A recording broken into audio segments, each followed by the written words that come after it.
Good morning viewers, myself doctor Premita Saini. आज हम B Ed second year के pedagogy of social science subject के अंतर्गत पाठ्यचर्या विकास के सोपान में जो लास्ट सोपान है, आज हम उसकी स्टडी करते हैं। लास्ट सोपान है संपूर्ण प्रक्रिया का उद्देश्यों की प्राप्ति की दृष्टि से मूल्यांकन। यानी हमने पाठ्यचर्या विकास के लिए जो सोपान पढ़े, उसमें सेकेंड नंबर के सोपान में था शैक्षिक उद्देश्यों का निर्धारण, यानी डिटरमिनेशन ऑफ एजुकेशनल ऑब्जेक्टिव्स। तो इन ऑब्जेक्टिव्स का निर्धारण करने के पश्चात एट द लास्ट सोपान में हम उन उद्देश्यों की कितनी प्राप्ति हुई है उसका मूल्यांकन करते हैं। अब मूल्यांकन की दृष्टि से अब हम इसमें करिकुलम को लेकर के जब हम उसका एवोल्यूशन करते हैं तो उसके अंतर्गत जो मेन फैक्ट्स है वो आपको नोट करने ही पड़ेंगे। पाठ्यचर्या का मूल्यांकन। अब पाठ्यचर्या का जो मूल्यांकन है, इस मूल्यांकन में का तात्पर्य या का अर्थ हम इसका ले सकते हैं। इसका तात्पर्य क्या है कि हमने शैक्षिक प्रयासों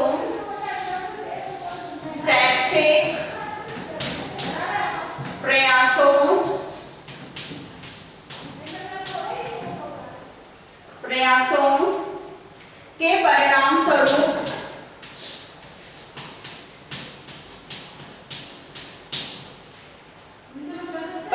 स्वरूप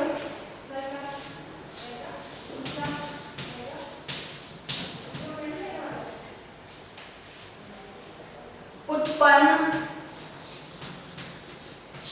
व्यवहारगत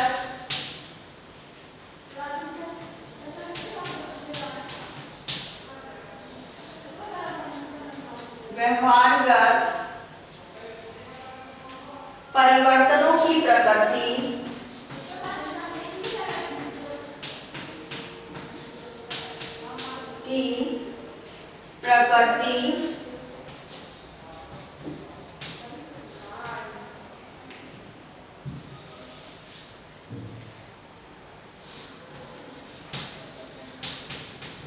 प्रकृति दिशा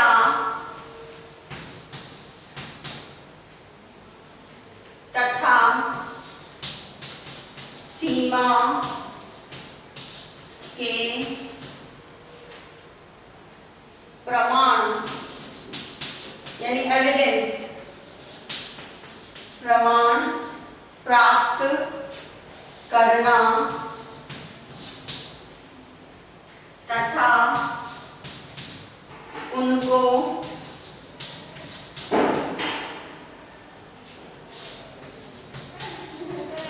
पाठ्यचर्या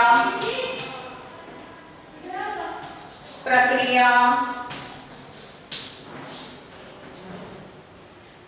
के पक्षों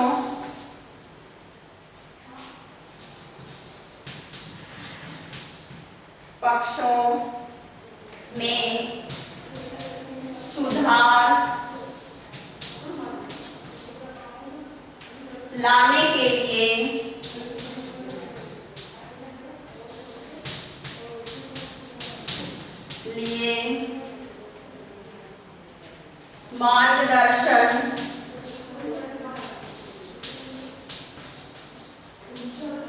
मार्गदर्शन के रूप में प्रयुक्त करना।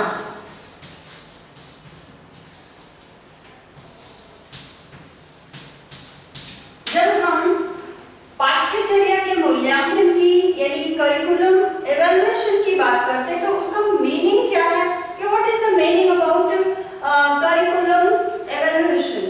तो इसमें हमारे जो एजुकेशनल एफर्ट्स हैं तो उसके कारण हमारे अंदर जो एजुकेशनल एफर्ट्स शिक्षक के द्वारा, प्रधानाचार्य के द्वारा, ऑल ओवर प्लानिंग के रूप में, मैनेजमेंट के द्वारा रिसोर्सेज अवेलेबल कराने के रूप में और टीचिंग लर्निंग प्रोसेस के अंतर्गत जो भी व्यवहारगत परिवर्तनों की प्रकृति, इस तरह के हमारे जो बिहेवियर टर्म के अंदर जो हमारे चेंजेस होंगे उनकी नेचर क्या होगी, स्टूडेंट के फॉर्म में वो जो ऑब्जेक्टिव है वो इस बिहेवियर टर्म को किस प्रकार एक दिशा निर्देश देंगे, साथ ही उसकी लिमिटेशन, उसकी सीमाएं क्या होंगी, तो उसके प्रमाण प्राप्त करना यानी उनके एविडेंस कि हमने एवोल्यूशन के माध्यम से बालकों के जो अपेक्षित व्यवहारगत परिवर्तन हैं उनका जो नेचर, उनकी डायरेक्शन और उनकी लिमिटेशन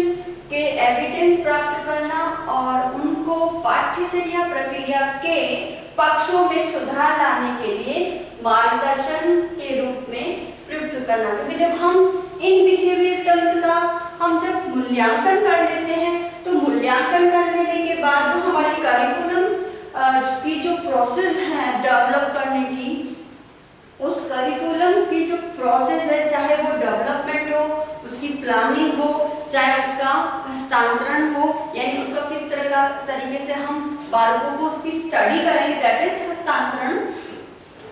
ये जो ऑल ओवर पक्ष है, इन पक्षों में फिर क्या कर सकते हैं हम बिहेवियर जो हमारे ऑब्जेक्टिव है, ऑब्जेक्टिव के आधार पर फिर हम कितने हमारे एवोल्यूशन के माध्यम से ऑब्जेक्टिव फुलफिल हुए हैं और कहाँ कौन से ऑब्जेक्टिव को अभी फुलफिल करना बाकी है या कहाँ कुछ कमी रह गई है या कहाँ सुधार की आवश्यकता है, ये सारी बातें एवोल्यूशन के अंतर्गत आती है।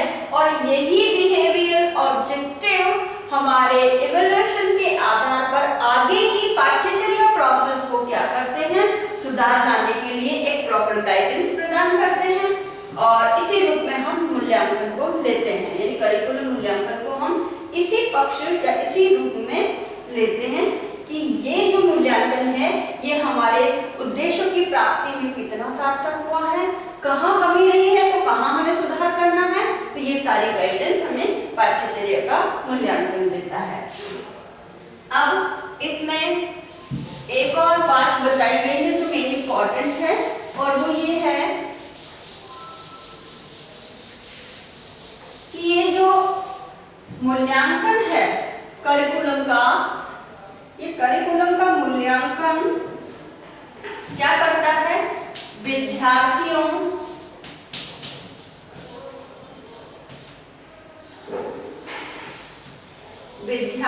के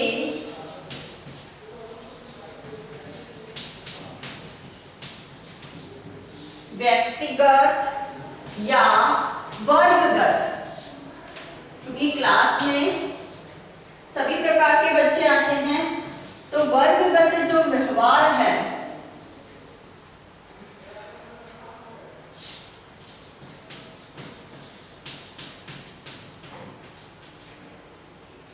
परिवर्तन के साथ साथ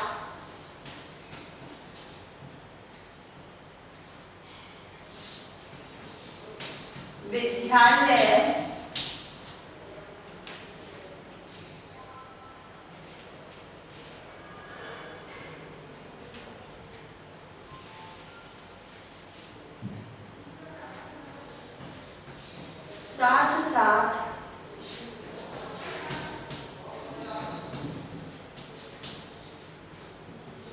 विद्यालय के उद्देश्यों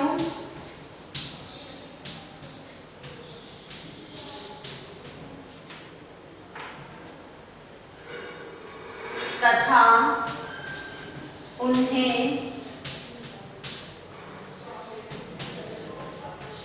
प्राप्त करने के लिए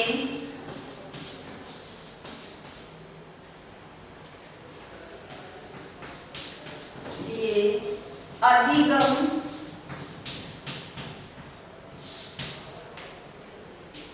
अनुभवों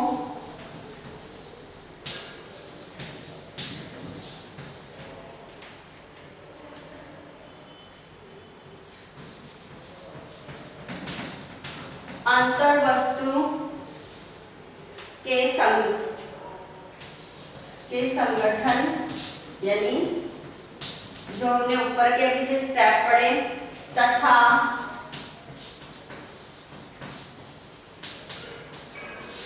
शिक्षण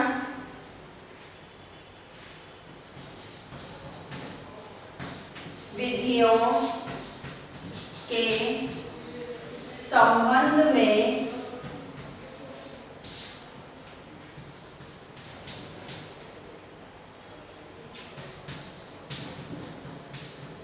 निर्णय लेना।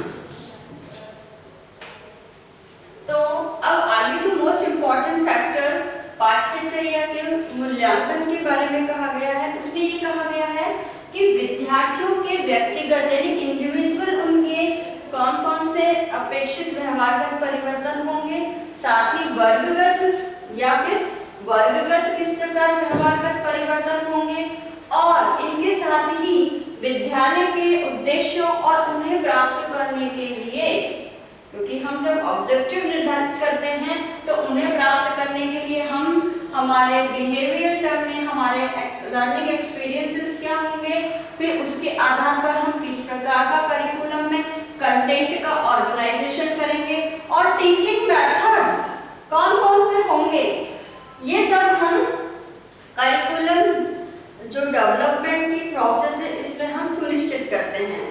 तो मूल्यांकन, पाठ्यचर्या का मूल्यांकन केवल उद्देश्यों का ही असेसमेंट या एवोल्यूशन नहीं करता कि वो कितने प्राप्त हुए, बल्कि विद्यालय के जो ऑब्जेक्टिव है, हमारे लर्निंग एक्सपीरियंसेस है, अंतर वस्तु का ऑर्गेनाइजेशन है और हमारी टीचिंग मेथड्स है, इनके बारे में भी एवोल्यूशन करता है कि ये कितनी सक्सेसफुल हुई है, और इनके संबंध में भी हमें प्रॉपर गाइडलाइन और अगर इनमें सुधार की आवश्यकता है तो वो भी हमें बताता है। तो ये हमारे पाठ्यचर्या मूल्यांकन के मेन इम्पोर्टेंस ही कह सकते हैं हम इन्हें, कि पाठ्यचर्या मूल्यांकन हमारे इन बातों का मूल्यांकन करता है। अब इसके बाद शिक्षा में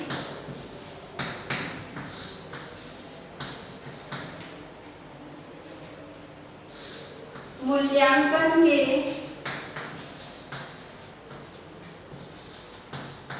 मेन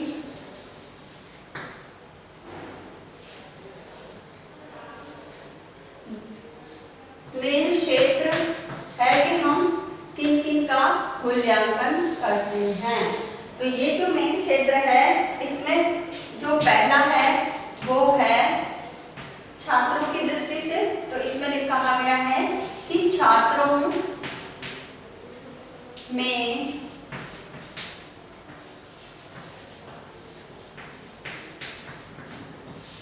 व्यवहारगत परिवर्तनों तथा इन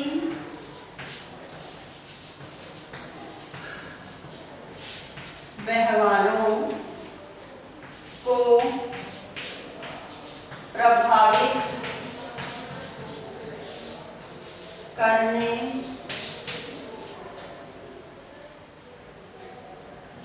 के लिए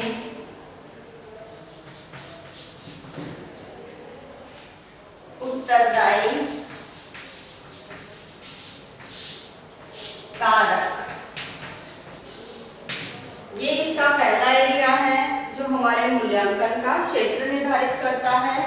सेकंड जो है वो है मूल्यांकन कार्यक्रम।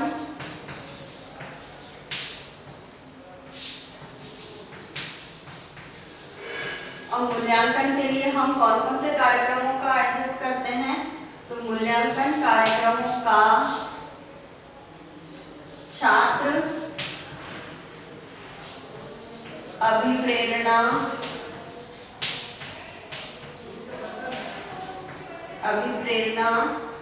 तथा अधिगम पर प्रभाव, ये इसका सेकंड एरिया है। और जो नेक्स्ट एरिया है मूल्यांकन का थर्ड, वो है पाठ्यचर्या प्रक्रिया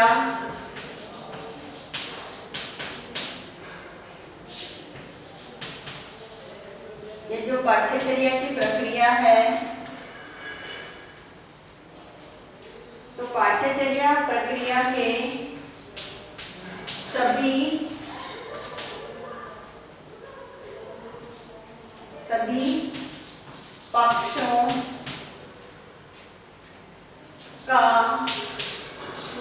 मूल्यांकन।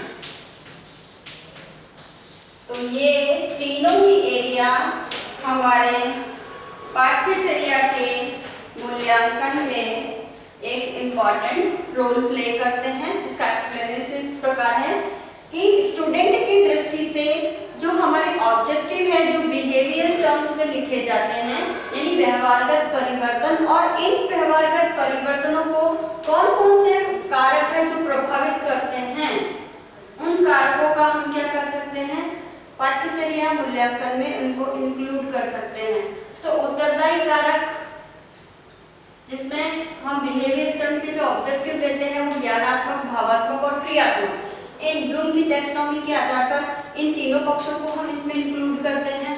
तो इन तीनों पक्षों का क्या होता है, बालकों के अपेक्षित व्यवहारगत परिवर्तन के रूप में असेसमेंट होता है, और इन तीनों ऑब्जेक्टिव को कौन कौन से कारक प्रभावित करते हैं, हम उनके बारे में भी निर्णय लेते हैं। नेक्स्ट आता है मूल्यांकन कार्यक्रम। मूल्यांकन कार्यक्रम में हम मूल्यांकन के लिए कौन कौन सी टेक्निक्स का यूज करते हैं, लिखित लेते हैं, मौखिक लेते हैं, चेकलिस्ट लेते हैं, पर्सनैलिटी असेसमेंट के लिए जो हमारे फैक्टर्स हैं वो लेते हैं, एटीट्यूड टेस्ट लेते हैं, ऑरल टेस्ट लेते हैं, एनीथिंग एल्स जो भी हमने हमारे करिकुलम को इवैल्यूएशन करने के लिए हमने जो मूल्यांकन के तरीके इजाद किए हुए हैं, उनमें से हम किस कार्यक्रम को लेते हैं और उस कार्यक्रम का बालकों के मोटिवेशन पर और लर्निंग पर क्या इफेक्ट पड़ता है, हम उसको भी असेस करते हैं इसमें।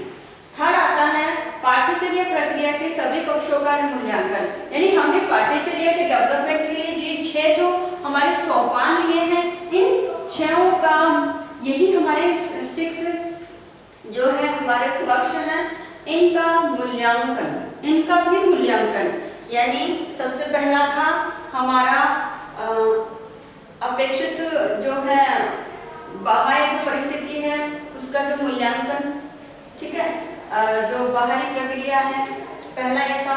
दूसरा ऑब्जेक्टिव को लेकर के था। तीसरा हमारा लर्निंग एक्सपीरियंस को लेकर के था। चौथा हमारा कंटेंट को लेकर के था। पांचवा जो था हमारे लर्निंग एक्सपीरियंस और कंटेंट का जो कोऑर्डिनेशन था, ऑर्गेनाइजेशन, इन दोनों के एक्सपीरियंस को लेकर के था। और ये जो लास्ट है हमारा ये इवैल्यूएशन को लेकर के है। तो ये सारे जो हमारे पक्ष हैं, इन सभी पक्षों का मूल्यांकन इस प्रक्रिया में, इस एरिया की दृष्टि से, यानी करिकुलम के इन 6 स्टेप्स को ध्यान रखते हुए हमारी टीचिंग मेथोडोलॉजी है, हमारा कंटेंट है, बालकों के अपेक्षित व्यवहारगत परिवर्तन है, इन सब का हम मूल्यांकन कर सकते हैं। तो ये सभी पक्ष संपूर्ण जो पाठ्यचर्या मूल्यांकन की जो प्रक्रिया है इसमें हम इंक्लूड करते हैं, और इन सब के असेसमेंट के द्वारा ही हम ये डिक्लेयर करते हैं कि हमारे ऑब्जेक्टिव कितने फुलफिल हुए हैं। अब इसके पश्चात अब मूल्यांकन का जो कार्य है, मूल्यांकन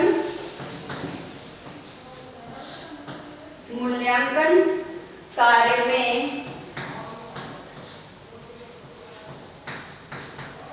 हमारा मापन यानी मेजरमेंट, मापन और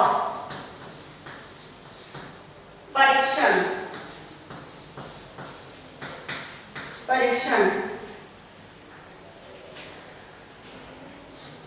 दोनों भी शामिल होते हैं।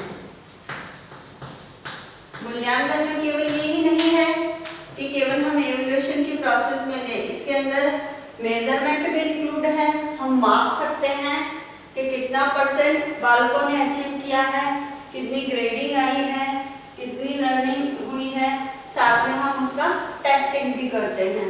तो मूल्यांकन के कार्य में मापन और मूल्यांकन दोनों शामिल होते हैं। फिर अब आता है कि मूल्यांकन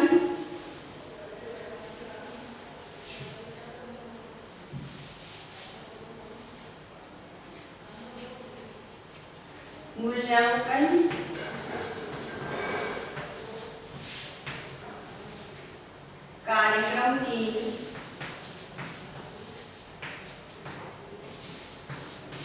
विशेषताएं।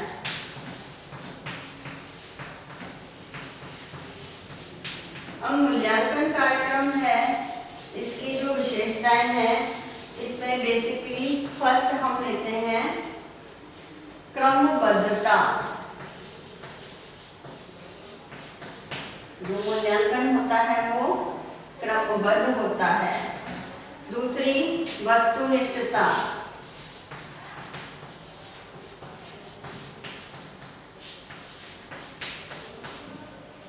थर्ड इसमें हम लेते हैं विश्वसनीयता।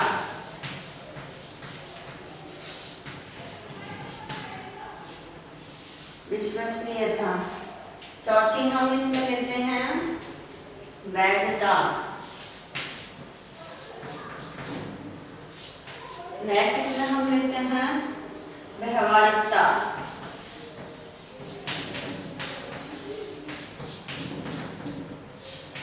नेक्स्ट इसमें हम लेते हैं व्यापकता। और लास्ट जो हमारा है वो है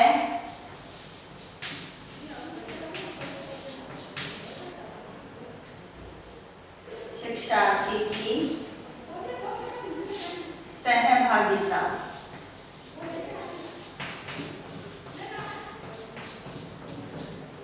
तो ये हमारे मूल्यांकन कार्यक्रम की जो है विशेषताएं हैं 7, जिसमें मूल्यांकन कार्यक्रम क्या होता है, क्रमबद्ध रूप में संपादित होता है, ऑब्जेक्टिविटी होती है, जो पूछा जाए उसका वही उत्तर होता है। हम अपनी तरफ से सब्जेक्टिविटी के आधार पर कोई आंसर ऐड नहीं कर सकते, रिलेटेड ही आंसर होगा। ये है उसकी ऑब्जेक्टिविटी है, जिसका मेजरमेंट किया जा रहा है वही होगा। फिर वह विश्वसनीय होगा, क्योंकि बार बार हम जब उसका विश्वसनीयता से मतलब ही है कि किसी भी टेस्ट का जब हम बार बार अप्लाई करते हैं तो सेम आंसर आता है, तो इसमें ये विश्वसनीय है। नेक्स्ट वैध है, जिसके लिए बनाया गया है, जिन बच्चों पर जिस क्लास के स्तर पर अप्लाई किया गया उन्हीं के से रिलेटेड है और उन्हीं से संबंधित ही प्रश्नों को उसमें इंक्लूड किया गया है। व्यवहारिक है, व्यापक है, होलिस्टिक, पूरे करिकुलम को असेसमेंट या एवल्यूशन करता है और इसमें शिक्षार्थी की सहभागिता भी अनिवार्य है, तब ये मूल्यांकन कार्यक्रम सफल होगा। अगर स्टूडेंट ही पार्टिसिपेट नहीं करेंगे तो मूल्यांकन कार्यक्रम जो हमने ऑर्गेनाइज किया है वो सक्सेसफुल नहीं होगा। तो ये इसमें इम्पोर्टेंट बातें हैं मूल्यांकन को लेकर के।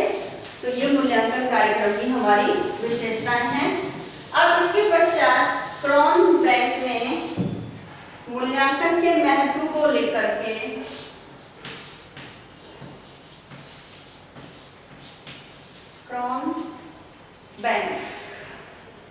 क्रॉनबेक ने मूल्यांकन का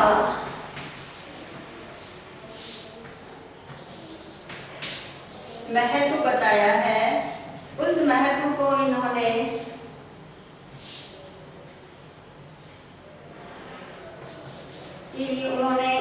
एक अपनी डेफिनेशन दी है कि मूल्यांकन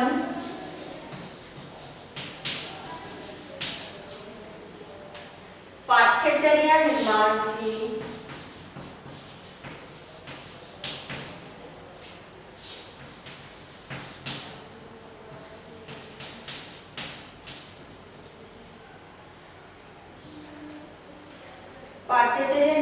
की परिशिष्ट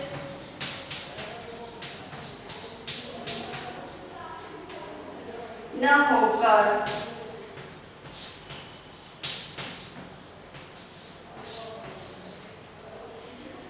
अनिवार्य अंग है।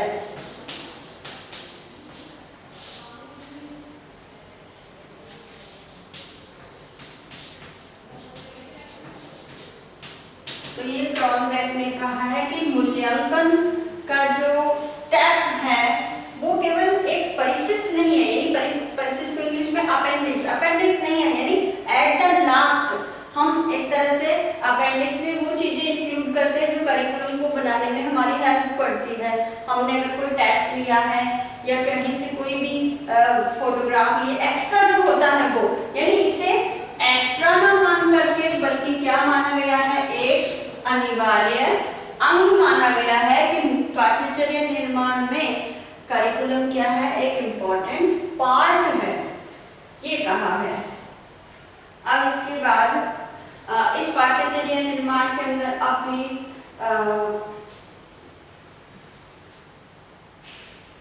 इसके साथ ही जो NEP है हमारी, अभी तो न्यू आ चुकी है, ये 1986 की पॉलिसी है और इस पॉलिसी ने व्यावसायिक शिक्षा को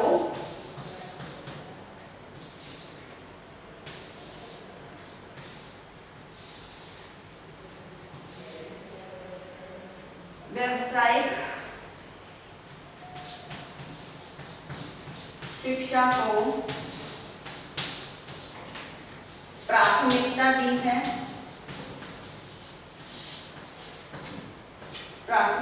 है, और इस व्यावसायिक शिक्षा का जो पाठ्यचर्या है, ये पाठ्यचर्या चाहे वह इंजीनियरिंग फील्ड हो,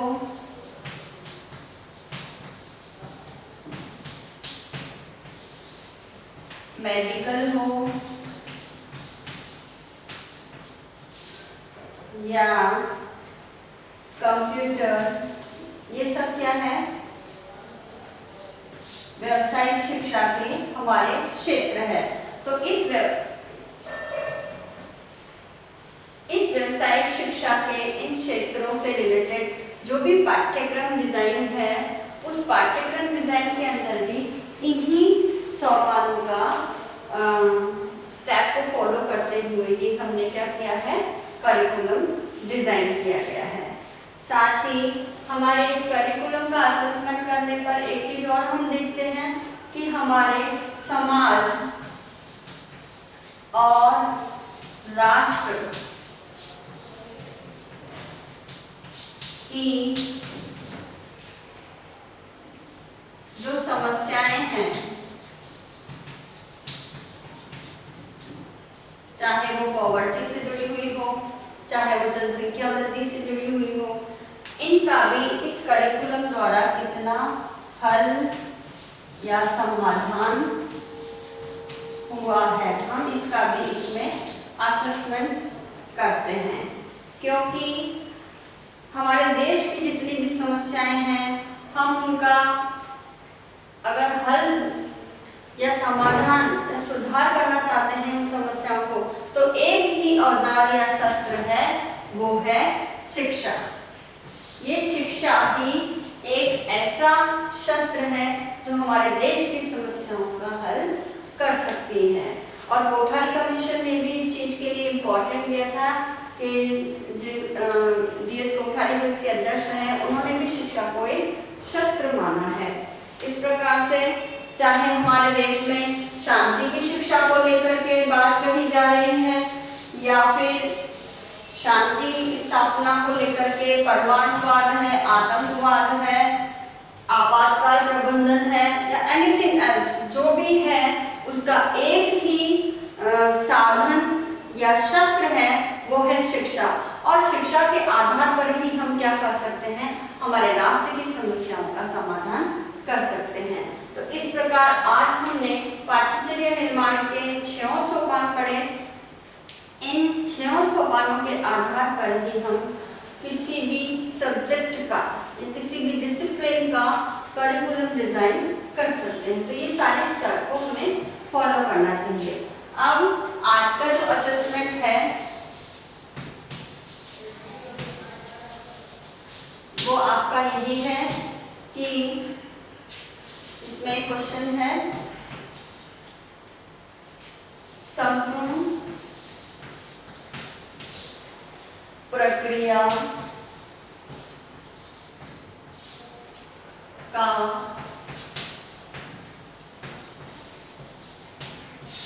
उद्देश्यों की प्राप्ति की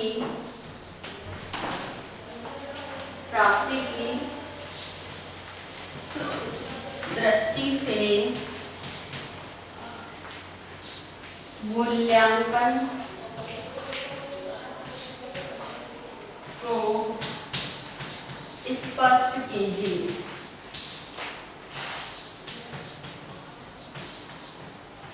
तो ये आज का आपका क्वेश्चन है जिसका आंसर आपको 250 वर्ड्स में एक्सप्लेन करते हुए लिखना है। इसके साथ ही एक और असाइनमेंट आपको दिया जाता है कि जब भी आप कॉलेज आए अपने साथ 5-5 मार्क्स बना के लेके आए। इस कोरोना महामारी के दौरान आप अपने घर में रहिए, सुरक्षित रहिए, जहाँ तक हो सके घर से बाहर नहीं निकलिए, आवश्यक हो तो ही निकलिए, और घर से बाहर निकलते समय आप अपने फेस पे ज़्यादा मास्क लगा के रखिए। कम से कम 6 फीट की सोशल डिस्टेंसिंग का पालन कीजिए।